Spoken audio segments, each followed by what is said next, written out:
Hello guys, actually வந்து ரொம்ப நாள் கழித்து இந்த வீடியோ நான் போடுறேன். I'm very very sorry. கன்சிஸ்டண்ட்டாக இருக்கணும்னு நினச்சாலே வந்துட்டு நடக்காது. ஸோ வந்துட்டு இதுக்கப்புறமாவது கன்சிஸ்டண்ட்டாக வீடியோஸ் போடணும் அப்படின்னு சொல்லிட்டு நான் வந்து டிசைட் பண்ணியிருக்கேன். ஹோப்ஃபுல்லி அது நடக்கும் அப்படின்னு நம்புகிறேன்.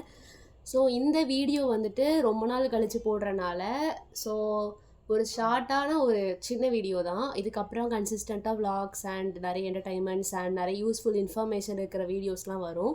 ஸோ இந்த வீடியோலேயும் ஒரு குட்டி இன்ஃபர்மேஷன் இருக்குது. ஆக்சுவலி இந்த வீடியோவை வந்துட்டு நான் போடுவேன்னு நினைக்கவே பார்க்கல, அதுவும் இத்தனை மாதம் கழிச்சு. ஸோ அது என்ன அப்படின்னா, முகூர்த்த புடவை எடுக்க போவாங்கள்ல கல்யாணத்துக்கு, அந்த மாதிரி வந்துட்டு ஒரு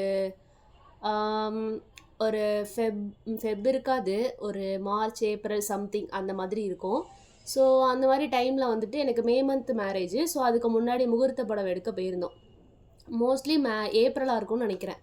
அங்கே வந்து எங்கே போயிருந்தோன்னா, நம்ம திருநெல்வேலி சென்னை சில்க்ஸ் இருக்குல்ல, அங்கே தான் போயிருந்தோம். அங்கே வந்து கலெக்ஷன்ஸ் எல்லாமே நல்லா இருந்துச்சு. ஆக்சுவலி சொல்லப்போனால் எனக்கு அந்த 3000 அந்த சாஃப்ட் சில்க் சாரீஸ் தான் ரொம்ப பிடிச்சிருந்துச்சு. ஆனால் மேரேஜுக்கு நம்மளை அதை எடுக்க விட மாட்டாங்கல்ல. ஸோ ஆப்வியஸ்லி நம்ம வந்து அந்த சுத்தமான பட்டு அப்படின்னு சொல்லிட்டு அங்கே போயிட்டு காஸ்ட்லியாக எடுக்கணும் அப்படின்னு சொல்லிட்டு அங்கே போய் தான் எடுத்தாங்க. அங்கே வந்து கலெக்ஷன்ஸ் வந்து எல்லாமே எனக்கு ஒன்றும் அட்ராக்டிவாக இல்லை. கம்பேரிட்டிவ்லி பார்க்கும்போது எனக்கு அந்த சாஃப்ட் சில்க்ஸில் இருக்கிற நிறைய கலர்ஸ் டிசைன்ஸ் அதான் பிடிச்சிருந்துச்சு. பட் ஓகேன்னு சொல்லிட்டு நான் வந்து ஒரு மாதிரி ஒரு டொமேட்டோ ரெட்டுன்னு சொல்லுவாங்க, அந்த மாதிரி கலரில் வந்து எடுத்துட்டேன். இப்போ அதெல்லாம் விஷயம் இல்லை ஆக்சுவலி. பட் அங்கே விஷயம் என்னென்னா, அந்த கடையில் எடுத்தப்போ நம்ம கொஞ்சம் பல்காக எடுப்போம்ல ரிலேஷனுக்கு எல்லாமே, அந்த மாதிரி மாப்பிள்ளை வீட்டு சைடில் வந்து கொஞ்சம் பல்காக எடுத்ததுக்கப்புறம் என்ன பண்ணுவாங்க, கொஞ்சம் பல்காக நம்ம பட்ஜெட் போட்டனால அப்போ அவங்க வந்து நம்மளுக்கு வந்து கொஞ்சம் பார்த்து கவனிப்பாங்க. ஸோ ஃபுட்டு கொடுத்தாங்க, அதெல்லாம் நல்ல விஷயம் தான், இல்லைன்னு சொல்ல மாட்டேன். ஸோ அதுக்கப்புறம் என்ன பண்ணாங்க அப்படின்னா, ஒரு ஃபோட்டோ ஃப்ரேம் கொடுத்தாங்க, ஒரு பிள்ளையார். ஓகேவா, அந்த பிள்ளையார் கண்ணை பார்த்தீங்கன்னா நீ முறைச்சிட்ருப்பாங்க அப்படின்னு எனக்கு தோணும். என்னடா முறைச்சிக்கிட்டு இருக்காங்க பிள்ளையார் அப்படின்னு சொல்லிட்டு. பட் ஆனால் அதை நாங்கள் இன்னுமே வீட்டில் வந்து மாட்டியிருக்கோம். அப்புறம் வந்து ஒரு கிளாக் கொடுத்தாங்க, வால் கிளாக். அந்த கிளாக் வந்துட்டு உள்ள சென்னை சில்கில் எழுதியிருக்கு. ஸோ நான் வந்துட்டு ஐயோ நேம் எழுதியிருக்கேன் அப்படின்னு நினச்சேன். பட் ஆனால் அந்த colour yellow with white colour வந்து வீட்டுக்கு சூட்டபுளாக இருந்துச்சு. ஸோ அதையும் மாட்டியாச்சு. ஸோ அந்த ரெண்டும் சூப்பர். இப்போது என் கையில் வச்சுருக்கேன்ல, இந்த புக்கும் அவங்க தான் கொடுத்தாங்க. ஓகேவா, இந்த புக்கை வந்து இவ்வளோ நாளாக எனக்கு படிக்கிறதுக்கு டைமே கிடைக்கல.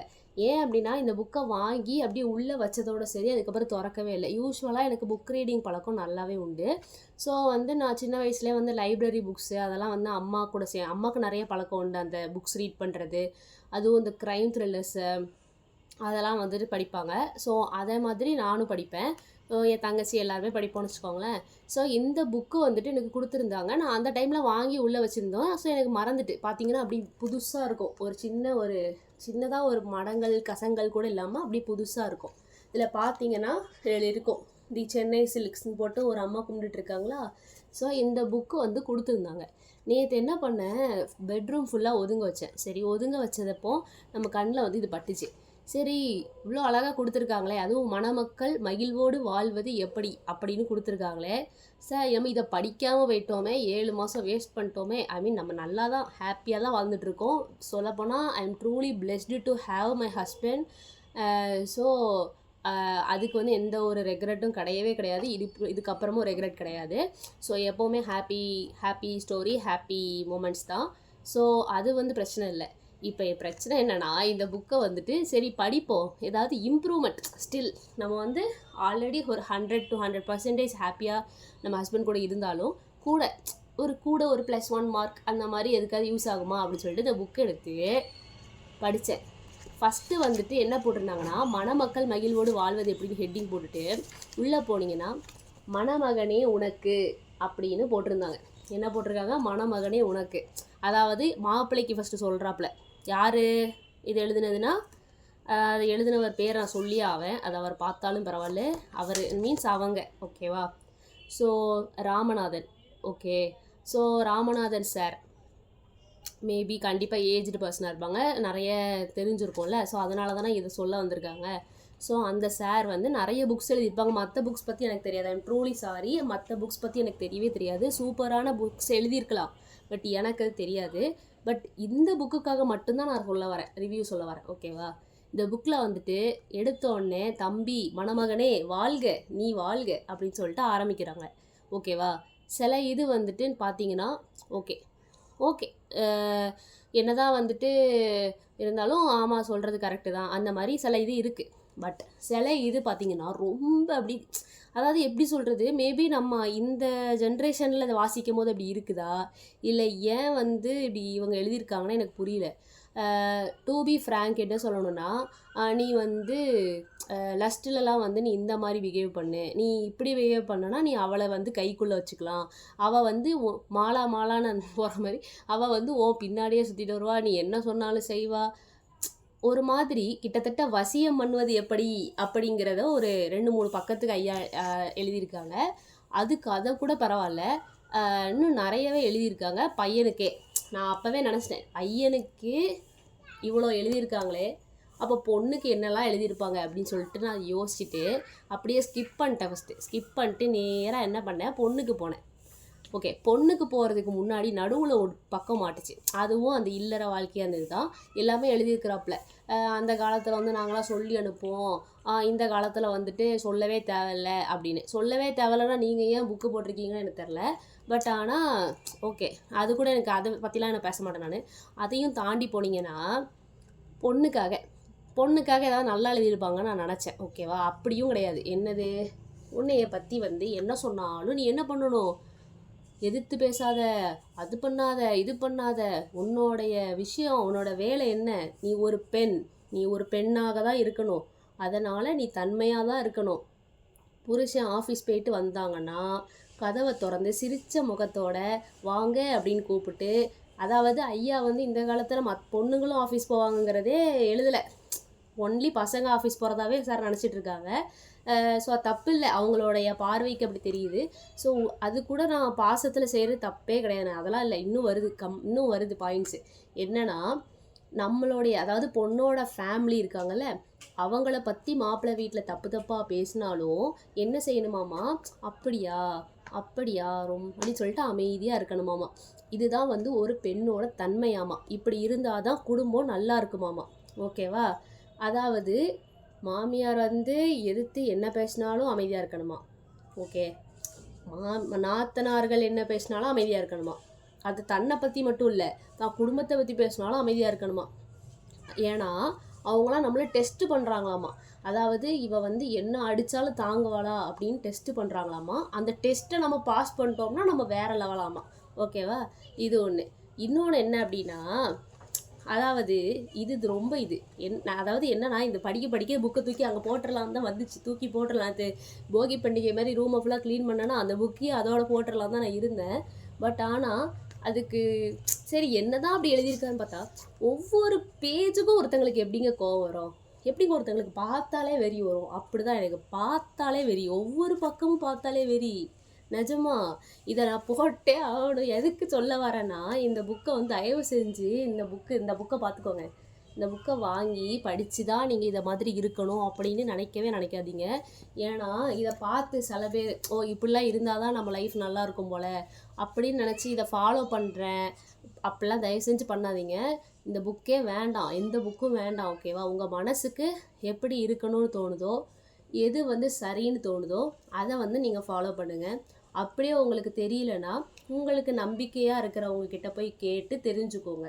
ஆனால் இந்த மாதிரி ஏதோ ஒருத்தங்க புக்கு தராங்க, அந்த புக்கில் வந்து இப்படி வாழு சந்தோஷமாக இருக்கலாம்னு எழுதியிருக்கு அப்படின்னா, அதை அப்படியே கண்மூடித்தனமாக ஃபாலோ பண்ணணும்னு அவசியமே கிடையாது. ஓகேவா?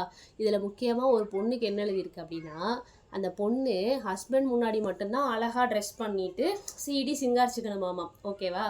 வெளியே போகிறாங்க அப்படின்னா, அந்த பொண்ணு அந்த பையன் கூட வெளியே போகிறான் அப்படின்னா, அங்கே வந்து அப்படிலாம் சிங்காரிக்க கூடாதாமா. ஓகேவா? ஏன்னா அது வந்து தேவையில்லாத பிரச்சனையை வர வைக்குமாமா. நீ வெளியே போனேன்னா சாதாரணமாக ட்ரெஸ் பண்ணிட்டு போ, வீட்டுக்குள்ளே உன் ஹஸ்பண்ட் முன்னாடி மட்டும் நல்ல ட்ரெஸ் பண்ணுனா அது என்னன்னு எனக்கு புரியல. ஓகேவா? நான் என்ன சொல்வேன்னா, ஒரு ட்ரெஸ் பண்ணுறதுங்கிறது அந்த பொண்ணு ஹஸ்பண்டுக்காகவும் மற்றவங்களுக்காகவும் தாண்டி தனக்காக தன்னுடைய உடம்பை தனக்கு பிடிச்ச மாதிரி ட்ரெஸ் பண்ணுறது தான் ஒரு அழகு. ஓகேவா? அவளுக்கு என்ன கம்ஃபர்டபுளாக இருக்கோ, அவளுக்கு என்ன பிடிச்சிருக்கோ அதை போடுறது தான் அது அழகு. அது அவளோட உரிமை. அது யாரும் கொடுக்கணும்னு அவசியம் கிடையாது. ஓகேவா? அவள் யார்கிட்ட கேட்கணும்னு அவசியம் கிடையாது. ஓகேவா? ஸோ அந்த இடத்துக்கு தகுந்தாப்புல அவள் வந்து இருந்துக்கிறா. ஓகேவா? ஸோ நான் இப்போ என்ன சொல்ல வரேன், அப்போ நான் இப்போ என்னையெல்லாம் எடுத்துக்கோங்களேன். வீட்டுக்குள்ளே கம்ஃபர்டபுளாக சுற்றுவேன். வெளியில் போனால் நல்லா ட்ரெஸ் பண்ணிட்டு போவோம். மோஸ்ட்லி எல்லோரும் அப்படி தான் இருப்போம். இவர் என்ன சொல்கிறாருன்னா, வெளியில் போகிறப்போ நீ சாதாரணமாக போ, நீ உன் ஹஸ்பண்ட் மணி மட்டும் இதாக இருந்தால் போதும். ஏன்னா அது ஒரு பிரச்சனை வரும்னா என்ன பிரச்சனை? அப்போ வெளியில் போனால் அது மாதிரி ட்ரெஸ் பண்ணிட்டு போனால் நீ யாருக்காக ட்ரெஸ் பண்ணிட்டு போவேன்னு ஹஸ்பண்டு கேட்பாங்களா? அதுக்காக நம்ம முன்னுக்கூட்டியே இப்படி போகணுமா? எனக்கு புரியல. இந்த மாதிரி வந்து நிறைய ஐயா எழுதியிருக்காங்க. ஸோ வந்து இந்த பேஜை நான் வந்து நோட் பண்ணி வேற வச்சுருக்கேன். 58வது பேஜில், சில சமயங்களிலே உன் மாமி நாத்திகள் உன் பிறந்தகத்தை இகழ்ச்சியாக பேசவும் கூடும். அப்போது அவர்களை எதிர்த்து ஏதும் கூறிவிடாதே. இவை இருக்க உன் நாத்திகள் ஓரகத்திகள் உன்னை சோதிக்க உன் தன்மையை அறிய சில உபாயங்களை கையாளலாம். அவற்றை நீ அறிந்து தடுத்து நிறுத்த முயற்சிக்க வேண்டும். இதே சமயத்தில் உன்னோடு எல்லா வகையிலும் பங்கெடுத்து கொள்ளக்கூடிய ஓரகத்துகளிடம் உன் அன்பை பரப்பி அவர்களிடமும் நல்ல பெயர் எடுத்துக்கொள்ள வேண்டும். அதாவது ஒருத்தர் நம்மளை அடின்னு அடிச்சிட்டு இருக்கோம், நம்ம வந்து அவங்க கிட்ட போயிட்டு நல்ல பெயர் சம்பாதிப்பது எப்படி அப்படின்னு யோசிக்க வேண்டும். ஓகேவா? அது மட்டும் இல்லாமல் இன்னும் நிறைய இருக்குது அப்படி இப்படின்னு சொல்லி பல பாயிண்ட்ஸ் வந்து எழுதியிருக்காங்க. சீரியஸாக சொல்லணும்னா இந்த விஷயங்கள் இப்போ இருக்கிற பெண்களுக்கோ ஆண்களுக்கும் சேர்த்து தான் சொல்கிறேன். அதாவது ஆண்களுக்குமே மோசமாக தான் எழுதியிருக்காங்க. நான் அது ஃபுல்லாக படிக்கலை. ஸோ வந்துட்டு ஆனால் எனக்கு அதில் இப்போ பிடிக்காத ஒரு விஷயம்னா, நீ இதை பண்ணு அவன் கைவசப்படுவா அப்படிலாம் கிடையாது.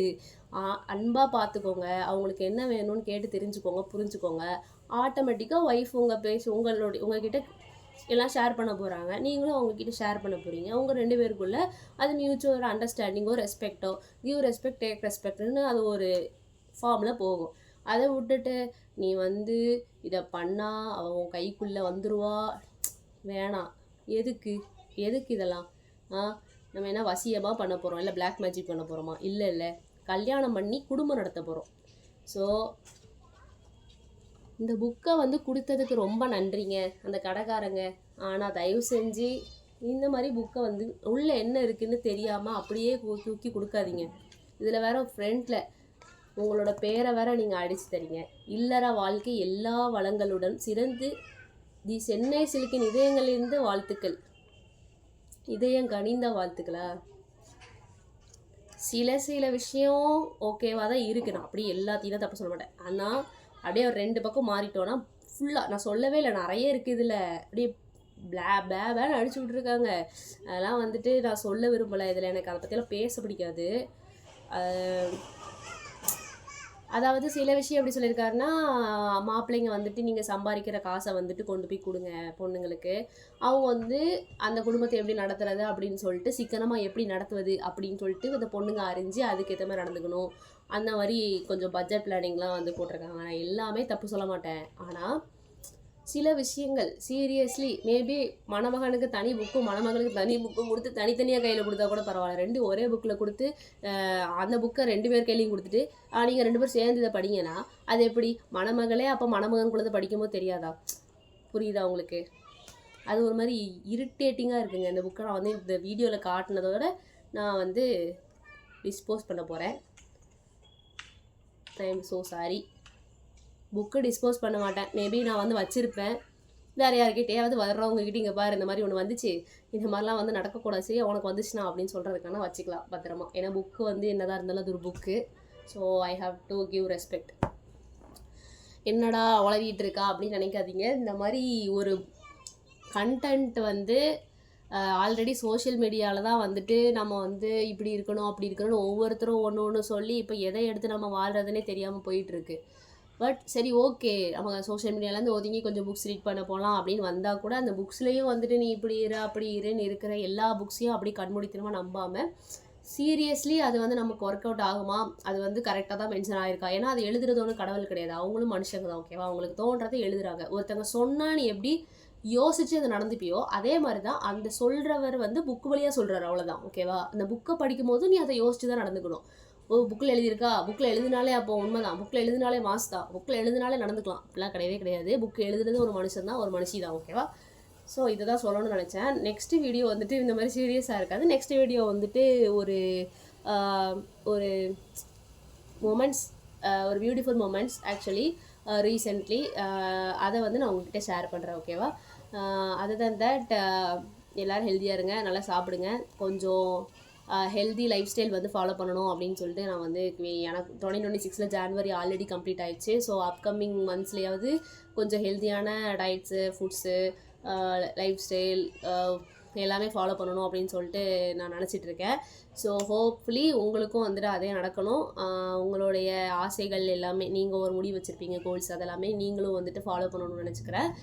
ஸோ அதுக்கப்புறமா இருக்கிற வீடியோவில் பார்க்கலாம். அன்டில் தென் டாட்டா, பாய் பாய்.